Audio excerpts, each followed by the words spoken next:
Canadians may revolt once they realize how broke they are. What is happening in Canada, because everything is so expensive these days. And yet, a recent survey shows that 1/3 of Calgary households face food insecurity. And this is shocking. What the fuck is going on in Canada right now? It is so expensive to live here. What is happening? Oftentimes people are going to say, yeah, but it's only the rich that get taxed so much. That's not true. People in Canada can barely afford to pay for basic needs. Cost of living in Canada kind of sucks. It's probably one of the most expensive places in the world. Why it's so expensive to live in Vancouver. Yes, the rent prices are crazy. Yes, groceries are expensive. Right now, we're being governed by an irresponsible Liberal government under the so-called leadership of Mark Carney. Canada, Canada, Canada. Canadian people, I feel sorry for you. Grocery shopping in Canada is ridiculously expensive. Welcome to Canadian Rant, the place where we speak the truth no politician wants to touch. Today's topic cuts deeper than groceries, deeper than rent, deeper than inflation. Because what Canada is facing right now is not just a cost of living crisis, it's a crisis of confidence. For decades, the Canadian promise was simple. Work hard, play by the rules, contribute to your community, and this country will take care of you. Our parents believed it. Immigrants believed it. Young people believed it. But today, that promise has been shattered. Canadians now pay more in taxes than food, housing, and clothing combined. People are working harder than ever, yet falling further behind. And while families struggle to survive, Ottawa points fingers, prints money, and tells us to be patient. Meanwhile, what actually matters, productivity, affordability, safety, opportunity, collapses around us. If you're tired of being lied to, tired of being ignored, tired of being punished for doing everything right, hit subscribe, because this channel exists to say what others won't. Now, let's talk about what really happened to the Canadian promise and how we can take it back. Grocery shopping in Canada is ridiculously expensive. So I've been living in Mexico for the last 9 months. Just got back to Toronto and literally just did my first shopping, and oh my goodness, this is not okay. I was even scared to pick up fruits and vegetables just because looking at the price per pound already had me concerned for what my final bill was going to be. And now I'm like, I don't know how I can continue to be here.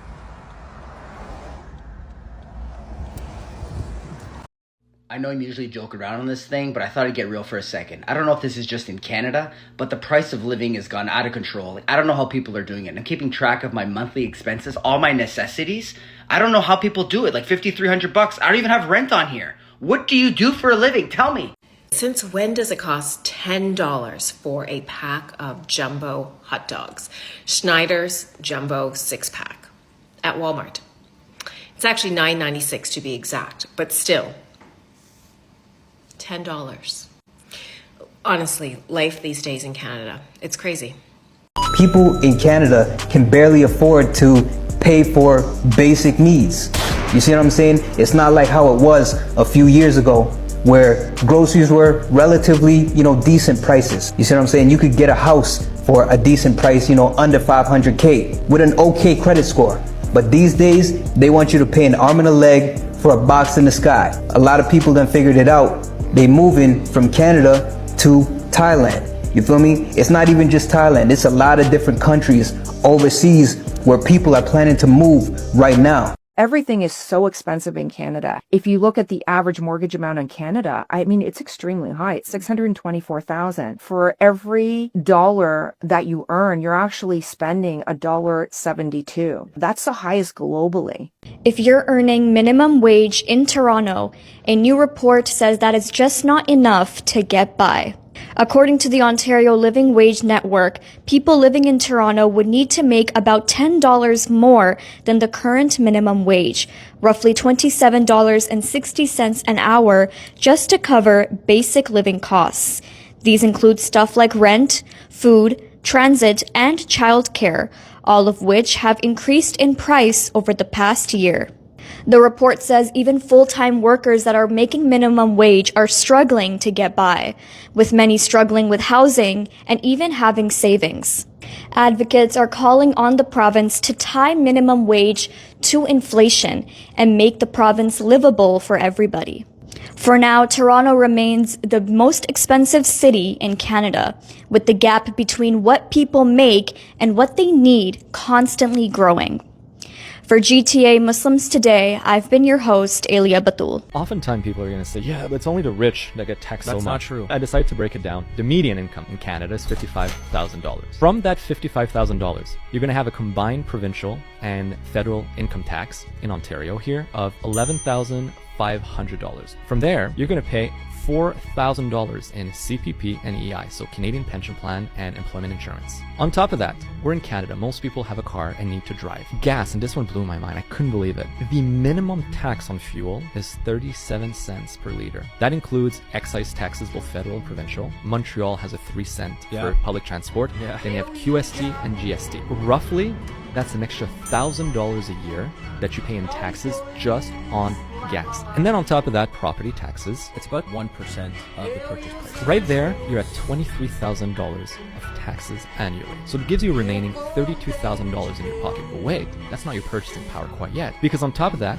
that's going to be subjected to 13 to 15% sales tax. You're left at the end with $27,000 of purchasing power. That is less than half of your income.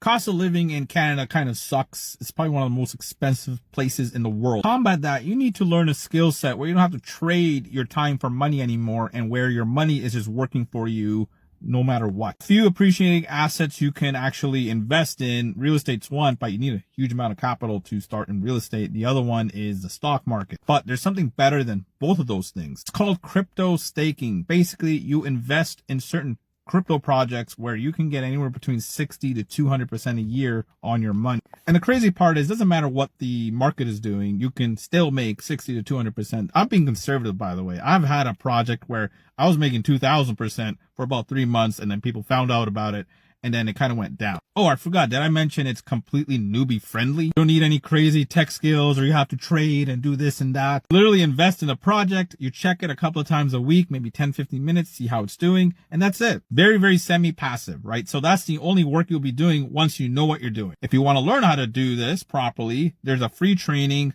Go to this website, or go to the website on top of my page.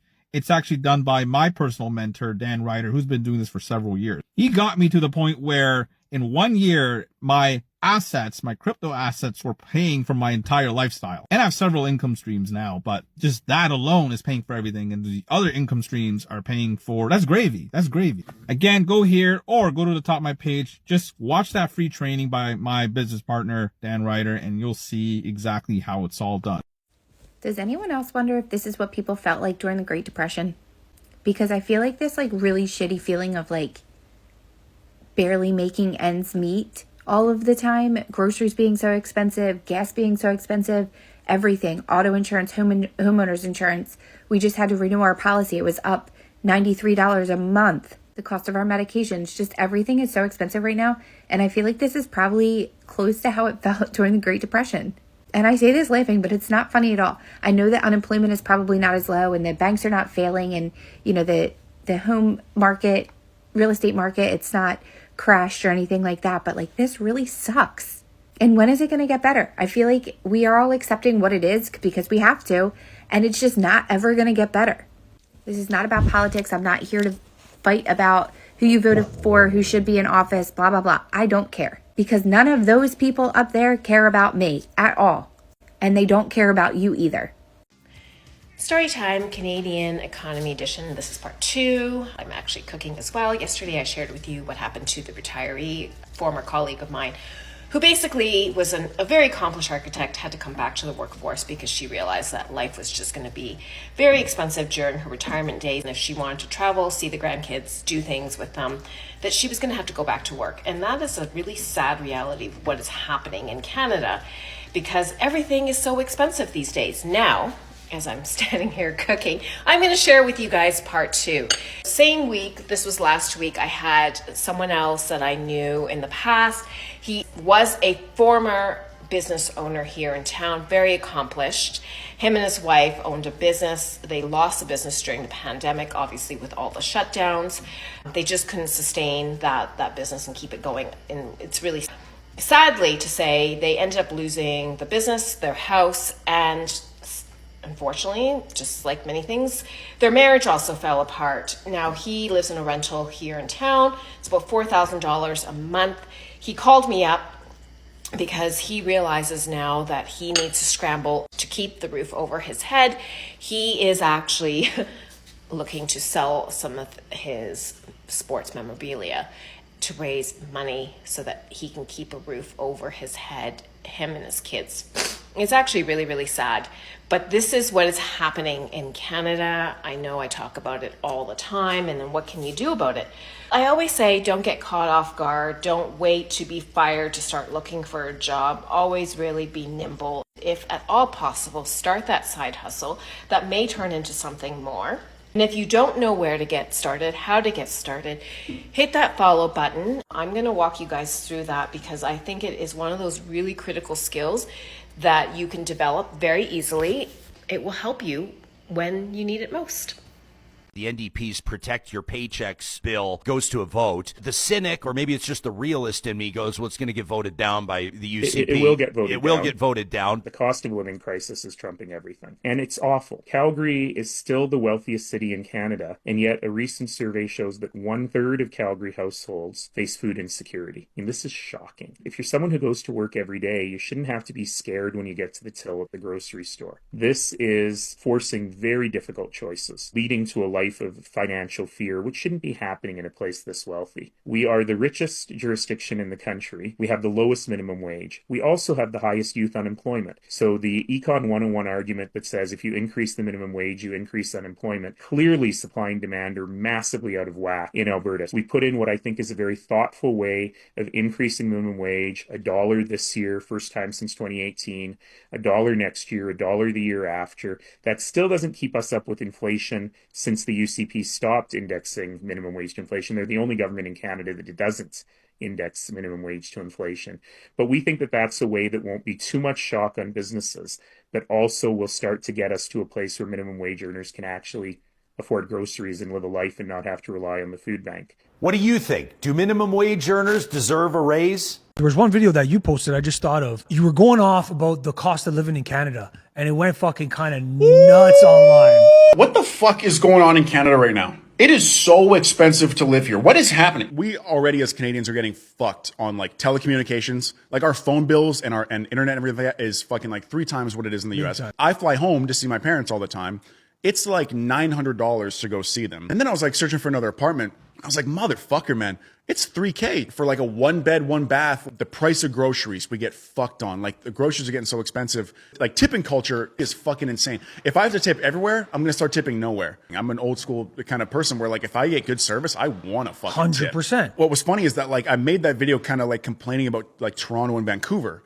But people in the comments were like, nah, dude, it's everywhere. The cost of living has increased dramatically and our income like has not matched our ability has not. Are you feeling that as well? 100%. I think a lot of people, Canadians, can agree with that. But I think politics in a way does matter, and because legislation and spending and printing money, that plays into all this. Yeah. So that's a part of it too. Canada, Canada, Canada. Canadian people, I feel sorry for you. Whoever your prime minister is needs to come to the front. I don't know his name, the new one, whatever. Trudeau, you too, you come here. Because what do you mean? The prices in the shops, in the supermarkets. Oh. Are you having a laugh? Are you having a bubble? Listen, I'm only here on holiday. I went to the supermarket yesterday. I got 2 items. I got 2 items. 2 items.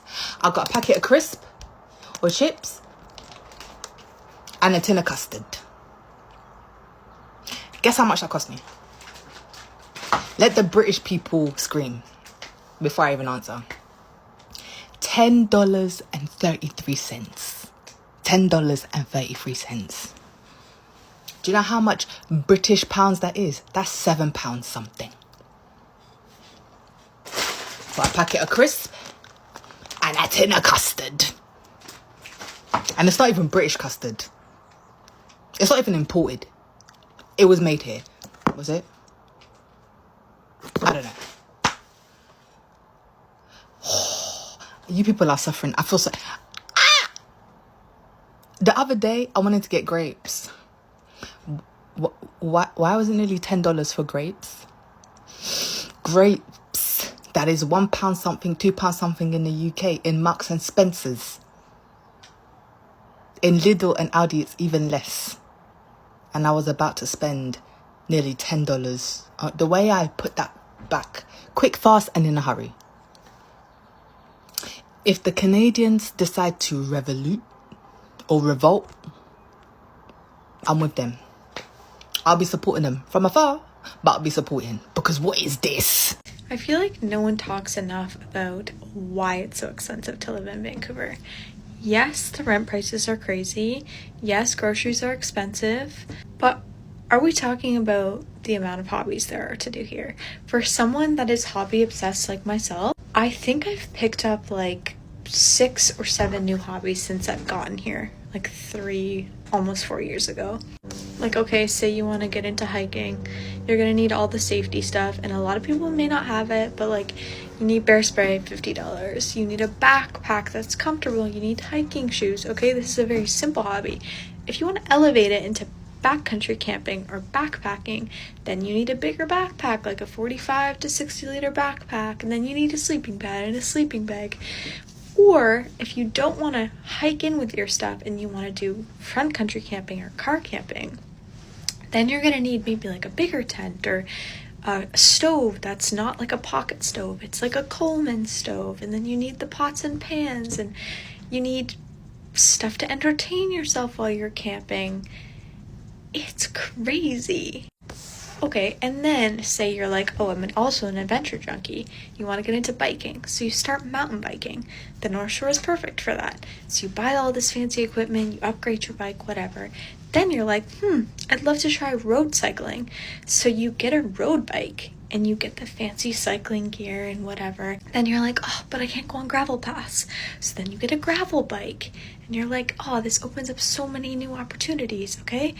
We pause on biking for a bit. That leads us into adrenaline junkie sports, like maybe climbing. You need to take a climbing course. You need to buy all the ropes and the carabiners and whatever, the hike or the climbing shoes. And then you're like, wait, I want to try skydiving. I want to try kite surfing. We haven't even talked about the winter sports yet. We can do skiing, we can do snowboarding, we can do ski touring, but you're also going to need to buy the pass to entertain yourself, okay? All these outdoor activities are so amazing. But at what cost, you know? And I'm a huge advocate for hobbies, don't get me wrong, but I feel like this is something you will get obsessed with the outdoors if you have even the slightest outdoorsy bone in your body. When you get here, you'll become obsessed and you'll want to try all these different avenues. And some of these people have lived here their whole lives, and they've had this equipment, or they have family that has this equipment, but buying it yourself is crazy. Someday, our children are going to ask us why we let this all happen. And unless something drastic changes, we're not going to have a great answer for them. Right now, we're being governed by an irresponsible Liberal government under the so-called leadership of Mark Carney, a man who came in promising a balance to the budget and to restore order. And instead, he's driving Canada straight towards financial collapse. Let's be clear, this didn't start with him. Justin Trudeau left this country on life support after years of reckless borrowing and political vanity projects. Now Mark Carney has picked up where Trudeau left off, but he's even doubling down, spending even more, and calling it all investment. We're paying for it in many ways that Canadians don't even realize. This year alone, our government will be spending about $92.5 billion just on interest. So let that sink in. $92 billion, money that could be going to hospitals, schools, or small businesses, wasted on debt. 1 in every 8 tax dollars goes just to service what this government has already borrowed, and Mark Carney wants to borrow even more. And then there's François-Philippe Champagne, the Liberal who steps up to the microphone smiling and saying everything's fine, it's all investment. But What kind of investment buries generations under a mountain of interest payments? That's not investment, that's irresponsibility. Mark Carney came in promising strength. He said he'd stand up to Donald Trump, that he'd go elbows up for Canada. Instead, he backed down and got ridiculed. Now, since then, he's gone abroad, seeking support from other world leaders, only to be told no. He's not made any good moves for us. Critics even note that when he reached out to the new Japanese Prime Minister, she made it clear that Canada simply wasn't a priority. And that should worry every one of us. And let's not forget Carney's record before politics. While he was at Brookfield Asset Management, the company shifted its headquarters from Toronto to New York. Seems a lot of companies are doing that, right? Going to the States? A move that he was connected to as chair of the board. Brookfield also used offshore tax strategies to protect billions in tax dollars. All the while, Carney is saying, oh, it was just good business. And this is the man now overseeing our national finances.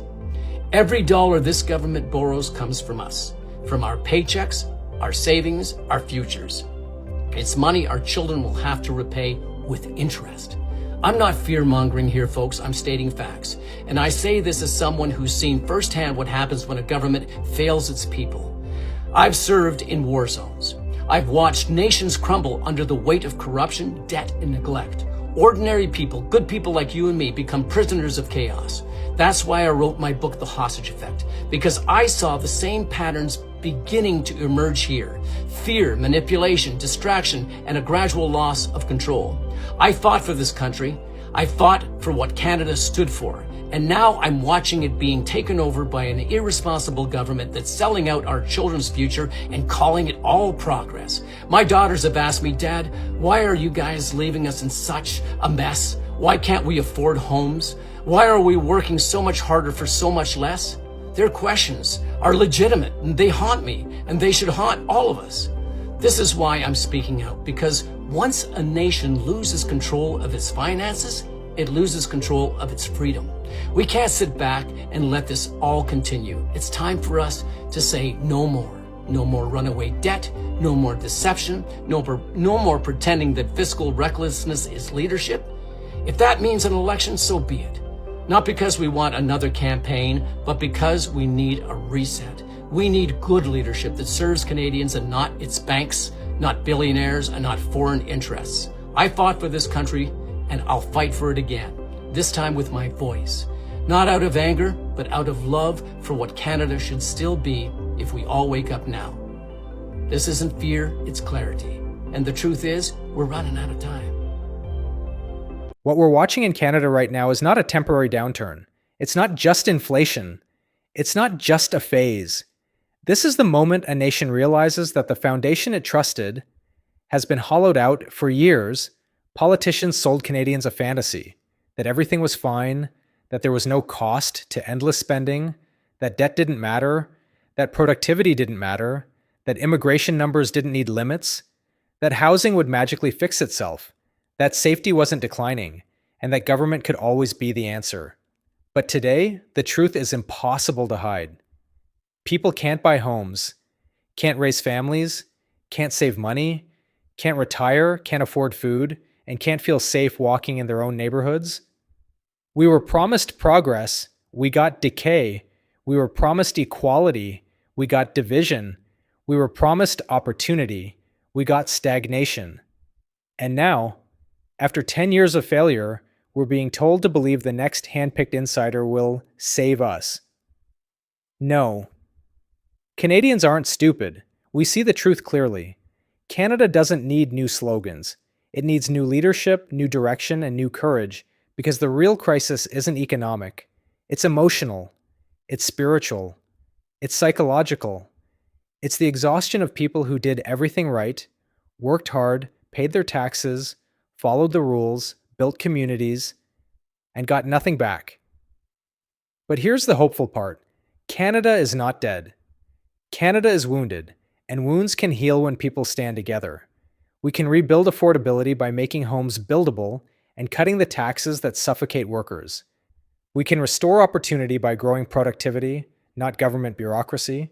We can rebuild trust in Canada by bringing back accountability, common sense, and leadership rooted in reality, not ideology, and we can create a future where families stay, not flee, where newcomers come not to survive, but to thrive, and where the promise of Canada means something again. But it starts with awareness. It starts with truth. And it starts with people refusing to be silent. So if you believe Canada deserves better, if you believe we can still fix this nation, if you believe in courage over comfort, subscribe, share this video, and make your voice heard. Because the decline of a country happens in silence, but the renewal of a nation begins when people speak. And here, on Canadian Rant, we will never stop speaking.